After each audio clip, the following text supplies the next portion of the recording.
Government has right to give representation, not have right to snatch representation. So I think sixth schedule is the first logical step to take. Statehood is something which has to have further deliberation. So there are many states which share international borders, such as Punjab, Manipur, West Bengal. So why a different yardstick for Ladakh? They are trolling Ladakhis as anti-nationals, labeling them pro-Chinese, pro-CIA, and pro-Pakistan. That's very unfortunate. That should not have happened with the people of Ladakh. Hello and welcome to the Focus-Parley podcast. On September 24, Ladakh witnessed unprecedented violence and protests which left 4 persons dead in police action. 2 days later, climate activist Sonam Wangchuk, who was sitting on a hunger strike with 15 others, was detained under the National Security Act and taken to Jodhpur Central Jail in Rajasthan. The government has accused the activist of instigating the violence, a charge denied by Wangchuk. A year after it was turned into a union territory in 2019, the region, with a population of around 3 lakh, has been protesting for constitutional safeguards, the two major demands being statehood and tribal status under 6th schedule of the constitution. The government is engaged in talks with two civil society groups, the Leh Apex Body and the Kargil Democratic Alliance, representing the Leh and Kargil regions respectively for the past 3 years. The talks led to few outcomes regarding policies on reservation and domicile status, but this was not acceptable to the groups as the two core demands remained unmet. In this context, the question we are discussing today is, should Ladakh get statehood? We have with us Rangarajan R., former IAS officer and author of courseware on Polity Simplified, and Sajjad Kargili, member of the Kargil Democratic Alliance. I am your host, Vijayta Singh. Welcome all. Thank you, Vijita. Sajjad, I would like to begin with you. I would like to pose this question to you. Why should Ladakh get statehood? As you know, that Ladakh was part of a state of Jammu and Kashmir, and we had representation then. We had members in the assembly of Jammu and Kashmir, uh, two member of legislative assembly from each Leh and Kargil, and two MLCs from Leh and Kargil. We had a voice. At least we had some powers to elect a chief minister of a state like Jammu and Kashmir. After the bifurcation of the state of Jammu and Kashmir, when we became UT, now Ladakh has become voiceless. India's strength is its diversity and also its federal structure. That's our strength. But Ladakh is without democracy and without any kind of a representation. Today, Ladakh has become voiceless, and we can see and feel that every day when the policies are being imposed by some bureaucrats who don't know about it, who are not familiar with Ladakh, but they come for 2 years. They try to impose policies according to their own will and wishes, and there is no consent of the people. The the word consent is very important in any developmental activity which government wants to do in a sensitive region like Ladakh, where there is no say of the people of Ladakh. And now Ladakh, in political layer, we don't have any assembly, we don't have any representation. That means we don't have any voice in Ladakh. Second, as far as the land is concerned, land safeguard is concerned, we don't have any safeguard. Like earlier, we had 370, 35, a kind of safeguard we had earlier. But today, BJP has promised us to give us sixth schedule, but now they are not fulfilling their demand, fulfilling their promise which they made with the people of Ladakh. So we are demanding sixth schedule. And the third one, in bureaucracy, earlier we had at least Public Service Commission. We had a sort of, gazetted rules in Jammu and Kashmir. Now, for last 6 years, not a single person from Ladakh has been recruited in gazetted recruitment has happened. And there is no Public Service Commission, so there is no recruitment has happened in that field too. So Ladakh has been totally disempowered in these three layers, and that's why we are demanding statehood. And Ladakh deserve to have statehood because our prime minister also, wherever he goes, he always voice for the democracy and praising the democracy, and used to say that we have democracy in our DNA. So Ladakh should not be deprived from democracy. And the second thing, government has right to give representation, not have right to snatch representation. It has snatched representation from Ladakhis in 2090s. Rather than it to strengthen the representation and to give more representation, they have snatched the representation which we had earlier. So that's why we need democracy and we need a voice, which we feel that the union territory idea has failed to address the aspirations of the people of Ladakh. Right. Mr. Rangarajan, what is your take on this? Should Ladakh get statehood? Firstly, I think the decision of bifurcating Jammu and Kashmir into two union territories was itself a very sensitive matter. No, there were difference of opinion about that. Finally, the Supreme Court has upheld it, so we will stay with that. There's nothing more to discuss about that. But it was done in a way where people had very serious apprehensions about the way it was done. But we have come to accept that this is the position now. I agree with Mr. Sajjad to the extent that there were earlier MLAs, 4 if I'm not wrong, from the Ladakh region, who were there in the J&K Assembly, which is not available right now. But I would look at it this way, right? See, there is still a member of parliament from Ladakh, which is the democratic representation that continues to exist for Ladakh even now. But whether an MP, see, because Ladakh is a very unique, Mr. Sajjad knows Ladakh, he lives there. I visited Leh, Ladakh last year, as a tourist, and it was a wonderful place. And I hope normalcy is completely back, to normal very soon. But it's a very unique landscape in our country, at least from my, observation. It is so vast an area, right? It's so wide, from Kargil to Leh to other places. It covers, I think some 40,000 plus square kilometers in terms of area, right? But the population is limited primarily to Leh, Kargil, and few other places. The population is the 2011 census, if I'm not wrong, was somewhere around 3.5 lakhs. Now it may be around 5.5 lakhs. So it's a smaller population, but a wide area. Now, statehood demand, they will have some valid reasons why they want statehood. But let us look at it this way. Jammu and Kashmir, for whom statehood has been promised, and Jammu and Kashmir we know is a big union territory. It was a state with a special status which has been reduced to a union territory now. And the statehood for Jammu and Kashmir restoration itself is taking time, right? So I think the logical way to look at it would be probably to there is a very valid reason for demanding 6th schedule for Ladakh. I think I'm completely, in fact, I've written an article also on this in the Hindu Text and Context last year. I think that's a very valid demand because, as Mr. Sajjad rightly said, while there is one MP, Lok Sabha MP, who represents Ladakh even now in the parliament, and to that extent there is a democratic representation, that may not be sufficient considering the terrain of that region, right? Where population is sparse, but the area is wide. Each area is significantly different in terms of its topography, in terms of its connectivity and all that. And the local demands, there has to be a democratic representation for that. 6th schedule provides that opportunity. You will have an autonomous district council. If there are different tribes residing in different regions of that region of the same district, there can be regional councils that can also be notified and constituted. You will have elected representatives for them. They can be given autonomy to raise taxes, to raise tax on trade, to take royalty on minerals and other local available resources. And they will also be able to formulate laws for protecting their local customs and land. As Mr. Sajjad said earlier, they had the protection under Article 370 and 35A, but now suddenly it is exposed.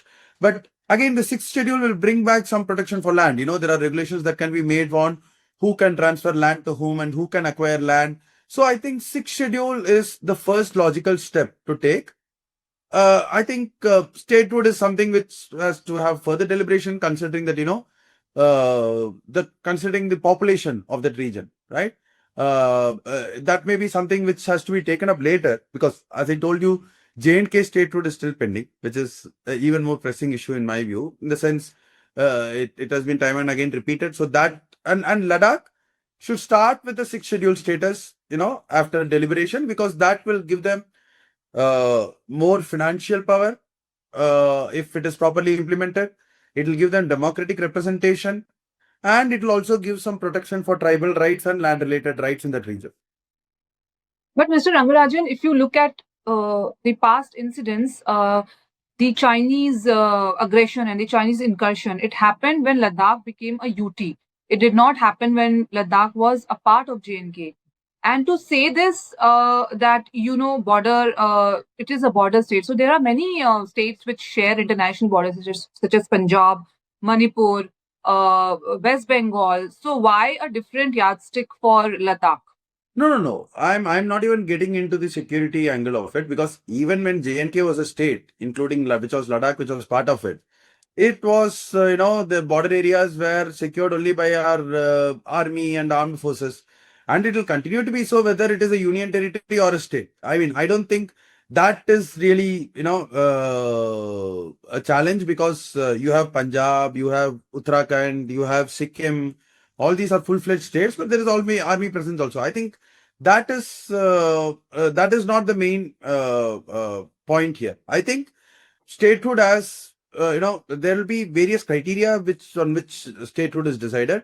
One being the area, the sensitivity of the area, the population that is there, and various other factors that go into it. But as I told you, I'm not saying that I am against it. And as I told you, the people at the ground level will have more reasons, and the people who are administering it will also have some valid reasons as to why it is not appropriate at this point of time, why it can be considered later. I think I'm not saying that I'm against it, right? But at the same time, from a person who has been observing it, from a person who understands a bit of constitution, I feel it has to be a staggered approach, so to speak, where to demand statehood is their rightful demand, and that has to be considered by the government suitably. But from a neutral observer's perspective, I feel that a staggered approach, to begin with, the sixth schedule protection, right? The sixth schedule protection in terms of land rights, in terms of tribal cultural rights, in terms of autonomy in revenue generation, if it is implemented properly. See, again, sixth schedule or even statehood for that matter is not a panacea for all ills, right? As Mr. Sajjad will rightly agree. Ultimately, it is also dependent on how well it is implemented, because there are six schedule areas in Assam which still have their grousers. Meghalaya has six schedule areas, Mizoram has six schedule areas, and they also feel that no, we are still not getting the autonomy, we have not given the rights fully. The governor can create problems because the governor has to approve any regulation or laws that are made in such areas. Arunachal has passed a resolution that our entire state should be brought under sixth schedule. Manipur hill areas have demanded that they should be brought under sixth schedule. So it's a complex thing. But sixth schedule protection is something which, to begin with, will ensure that there is more democratic representation, because I agree with Mr. Sajjad on that one count, that it's a wide area. It's a very large area, though the population may be smaller. In terms of topography, in terms of demands of different regions, it may be different. And just one Lok Sabha MP may not be an adequate representation for the people of Ladakh. And considering that it's a union territory, local bodies, local bodies and all that, I don't think are organized at present. So the sixth schedule will give them more autonomy. There'll be at least 30 elected representatives in the autonomous district council. You can even form regional councils for regions with more tribal population. So that may be a staggered approach. To begin with, sixth schedule is something which should be seriously considered in my view. Right. Mr. Sajjad, yesterday, the Ministry of Home Affairs, they came out with a press release after the talks, after the Leh apex body and the Kargil Democratic Alliance, they announced not going ahead with any talks with the Ministry of Home Affairs. They issued a press release saying that they are open to dialogue. And till date, the high-powered committee talks have yielded good results in the form of increased reservations to scheduled tribes of Ladakh, providing women reservation in hill councils, and protection to local languages. It also says that the process of recruitment for 1800 posts in government has already commenced.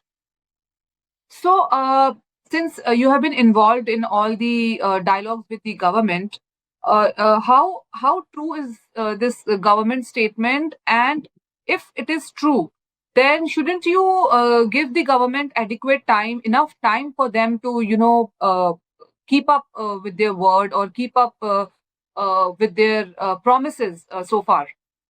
Vijitaji, you have rightly said that there are some issues. As you know, we are struggling on 4 point demands, like we are demanding statehood, sixth schedule, and public service commission. Also, we are demanding separate Lok Sabha seats for Leh and Kargil regions. The the government press release was little different. Like, as we never demanded 33% reservation. This was there. They have announced it. They have proposed it, and we didn't oppose that thing. And the second thing about language also, we are demanding sixth schedule, and under sixth schedule, these all demands will be fulfilled. Language, culture, identity, these all will be discussed. The government is not discussing the real agenda of the apex body and the Kargil Democratic Alliance. The reservation policy they brought and the domicile law they brought, that those both the policies are executive orders, not the constitutional guarantees. The executive orders can be amended, can be abolished anytime, whenever they want. And that's why we want constitutional guarantees for these all reservations. The second thing, we are ready for dialogue. We are not. We are very much serious for dialogue, and Ladakh is a very peaceful region, as the entire nation knows. But these dialogue should be held on a dignified manner, not like arresting our youths on one side and then imposing draconian laws on our activists, our leaders, and then on other side they will say we are heading for dialogue and we are having dialogue with you. So we need some dignified approach from the government side, and we hope that government will conduct a judicial probe what has happened on 24th September.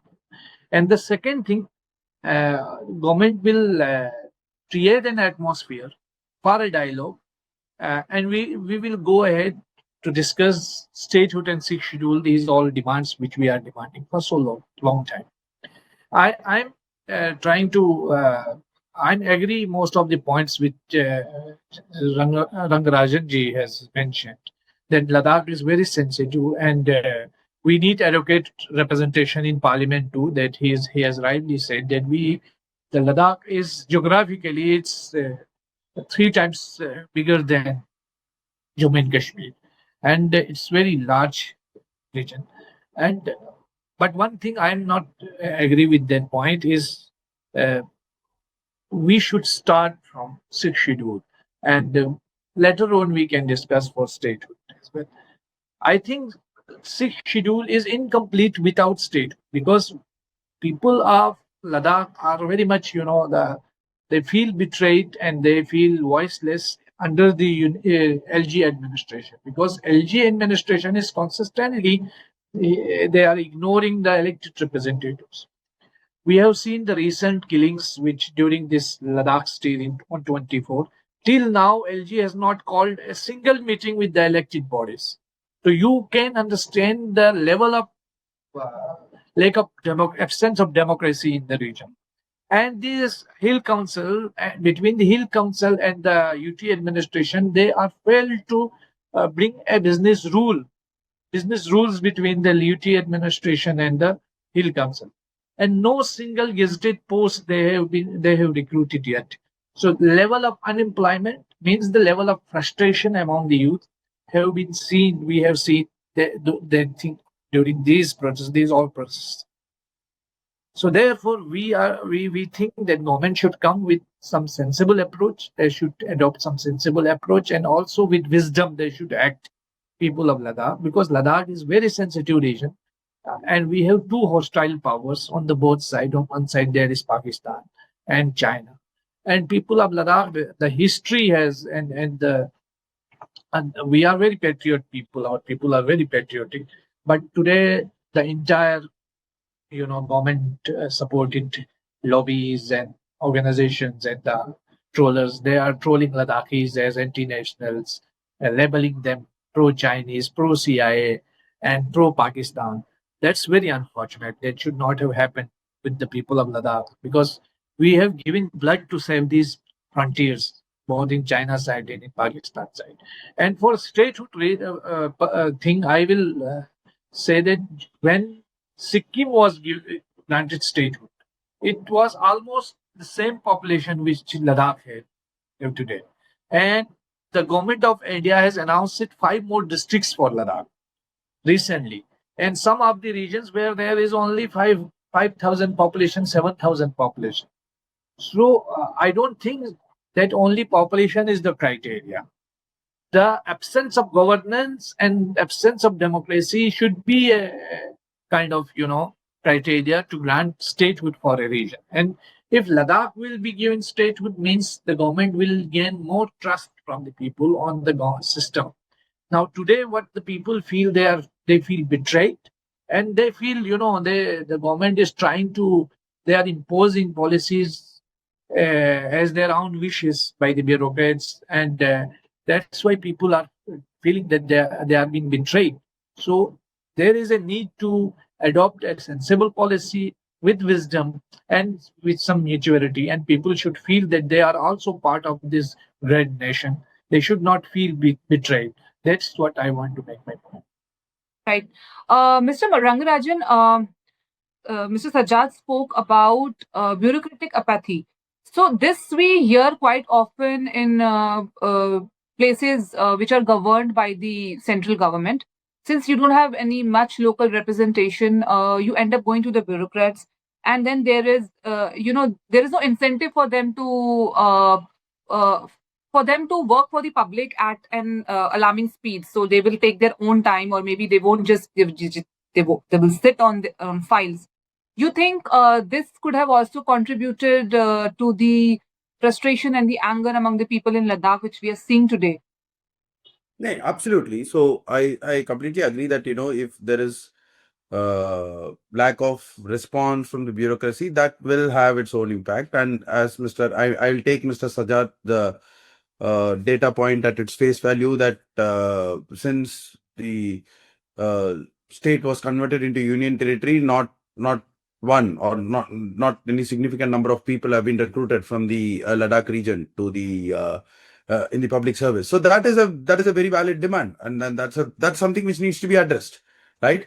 For example, there is a DANIX and a DANIP service that UPSC runs, for Delhi and Andaman and Nicobar, considering that they are very larger union territories when compared to other smaller union territories.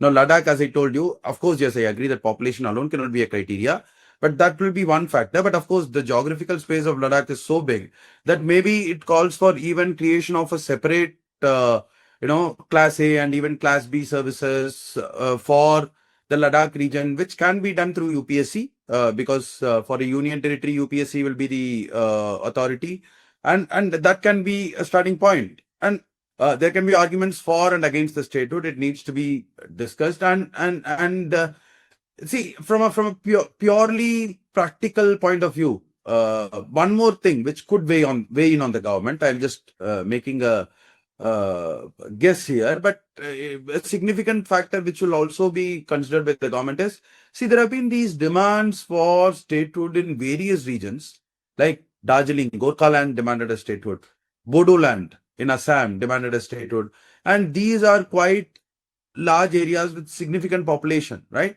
And Bodoland, I think the Bodoland Territorial Council, it was added in the 6th schedule, and there was a BTC that has been created for that. Similarly, Darjeeling, the Gorkhaland Council, Hill Council has been created for that. So I am only saying that while there can be valid reasons for demanding statehood, and there can be equally significant points which can be discussed as argued against it. But I'm only saying that, these are various considerations that will go into the government taking a decision, right? Because this can open up some 10 further demands which have arisen earlier and which have been subdued now, or which have been kept in a slightly manageable proposition now. I'm not saying that that can be a reason, saying that no, others will also start demanding, so I'll not give it to you. I'm not saying that that is the right approach in a democratic country. Each demand has to be weighed on its merit. But practically speaking, these are also factors that would be considered by the center. And I think I still feel that while the demand for statehood is something which can continue, and that has to be weighed appropriately by the center, weighing the pros and cons.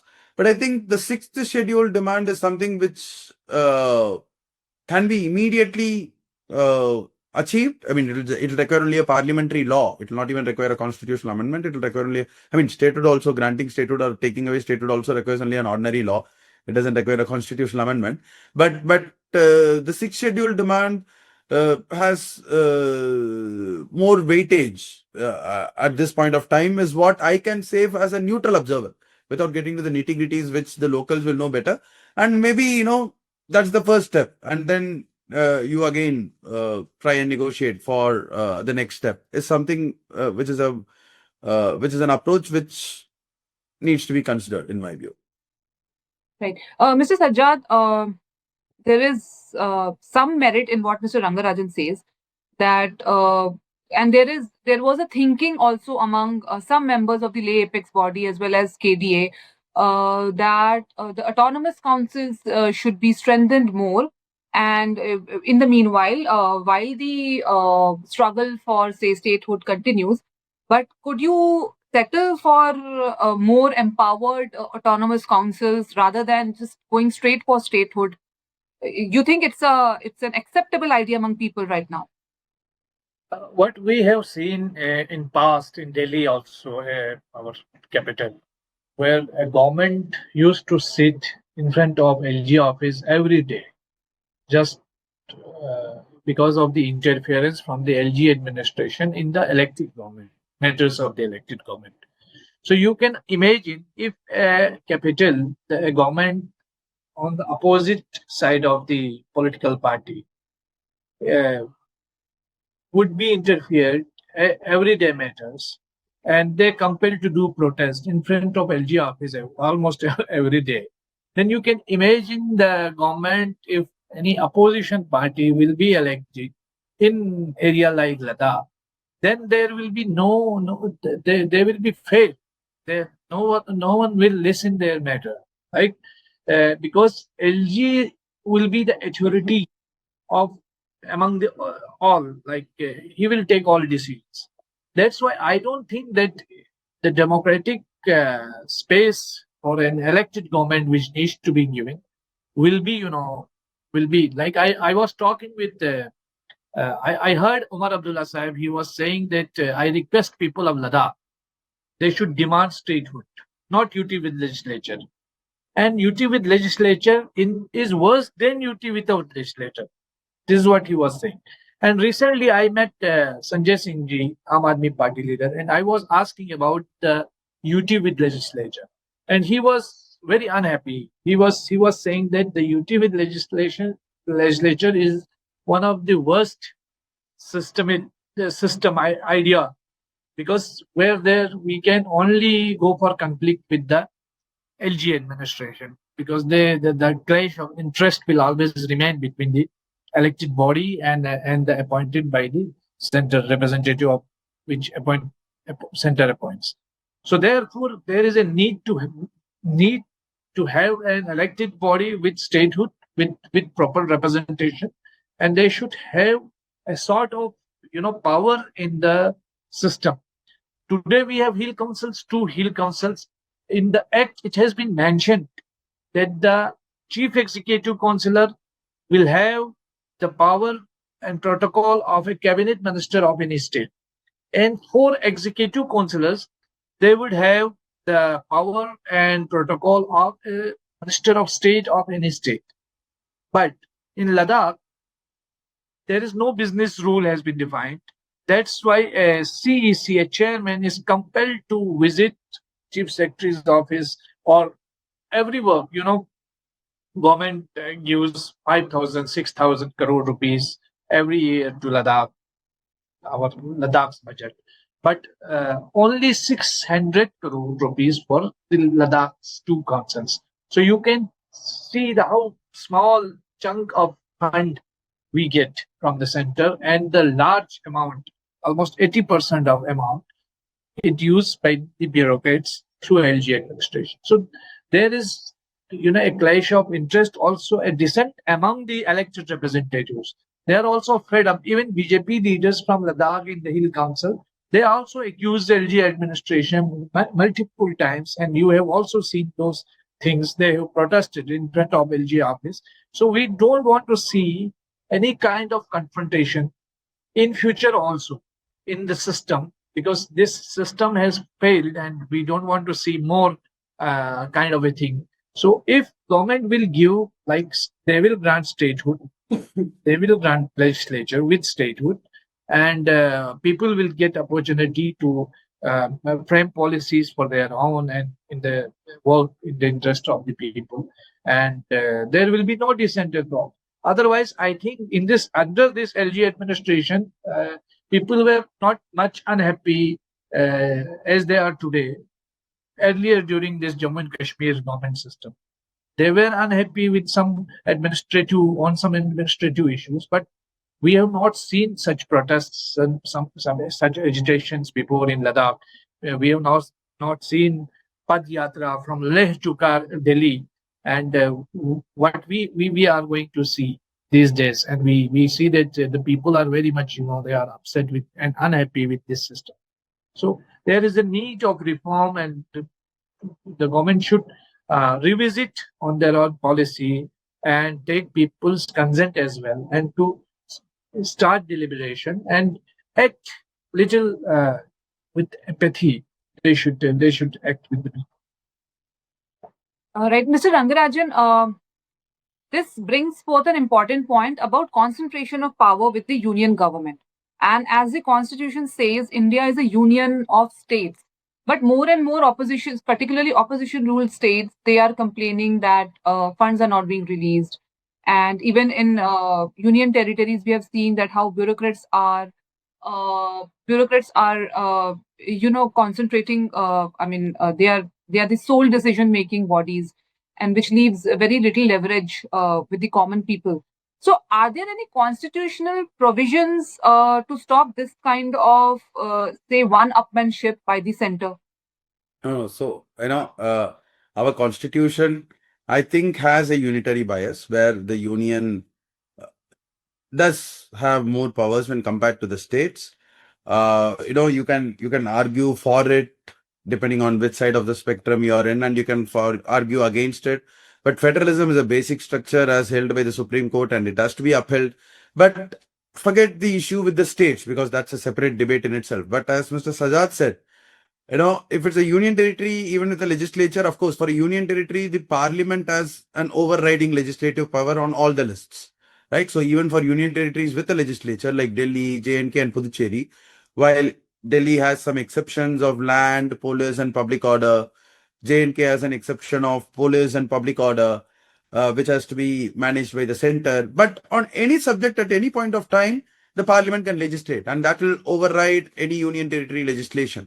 So to that extent, a sixth schedule will be seen as something even slightly inferior. But having said that, the sixth schedule, if it is implemented properly, there are a list of matters in terms of their cultural rights, in terms of their local customs, in terms of their cultivation, in terms of their irrigation practices and various other things, where a law made by the state legislature cannot extend to the sixth schedule areas unless it is extended by the Autonomous District Council, right? Of course, being a union territory, you will be under the overarching control of the parliament at any point of time. That is something which will exist. If the ADCs are, majority is with an opposition party when compared to the party in power at the center, it will create a challenge. I'm not for a minute opposing practically what Mr. Sadad has said, that practically on the ground there can be issues like that always, right? Even if you get statehood, you can create issues. I mean, governors are creating issues for opposition ruled states, not approving bills. It has gone to the Supreme Court to a presidential reference. So I think we are a very unique federal structure. We have asymmetrical federalism. We have unitary bias when it comes to the central powers, but it is a work in progress. The parties in power at the state or in local bodies or in the union territories should uphold the principles of the constitution. The center should uphold it very in its letter and spirit, to uphold the federal principles. So these issues will be bound to be there, right? But as I told you again, from being a union territory back to statehood is something which J&K has been demanding. It has been promised from J&K from day one, or at least has been told that it will be restored at the earliest. Now that demand itself is yet to be fulfilled. So from a very pragmatic perspective, I think statehood is a demand which the Ladakhis will have very valid reasons to continue to pursue. But sixth schedule is the immediate demand which needs to be considered and decided on, is what I feel. Right. Now we'll get one final comment from Mr. Sajjad and then we can wrap up. Yes, sure. Thank you, Vijeta, for organizing this, for conducting this podcast. And I want to say that Ladakh is a peaceful region, and we want to remain peaceful. But labeling Ladakh as international and labeling with China, Pakistan, these kind of things is little bit very tough to digest these things. Being a Ladakhi, because we have seen how hard our people worked for the nation, and we are the natural resource, natural defense. I can say our people are part of army. Though we are not we are not being recruited. We don't wear uniform or have we don't get salary from the government, but we are part of this grand nation, and we are eye and ears of this nation. And Ladakh should not be treated like as it has been treated last time. And we need peace. We need more peaceful atmosphere in the region, and we want government to act with wisdom, because they show some kindness, and they should release all these those youths who have been arrested, and the allegations the government is trying to imposing on these all youths and leaders. These all are not proven allegations, and they should not label without having any proof, any solid proof, because it will create further, a trust deficit among the people. So Ladakh government must take Ladakh very seriously and very sensitively, and also we demand government to create an atmosphere for dialogue and to address all the issues with the apex body and high power committee and KDA, so that we can mutually resolve all these issues, including statehood, sixth schedule, and public service commission, and the representation issue. And we all can make Ladakh a peaceful region again. So I'm very thankful to you. You are continuously covering Ladakh, and you are trying to bring the realities from Ladakh, and to spread the information among the people, the factual information. Thank you. And Rangarajanji, I am very thankful to you. I hope, I was watching you I was listening you very carefully, and some points you mentioned about sixth schedule and also statehood. Though I'm not agree with all of your argument, but most of your points are very valid, and I seriously respect you, and Thank I you. hope Thank you. we will keep. We'll keep in touch. Thank you, Mr. Siddharth. Thank you. It was wonderful interacting. Thank you. Thanks for this opportunity, Vijeta. Thank you, Mr. Sajjad, and thank you, Mr. Rangarajan.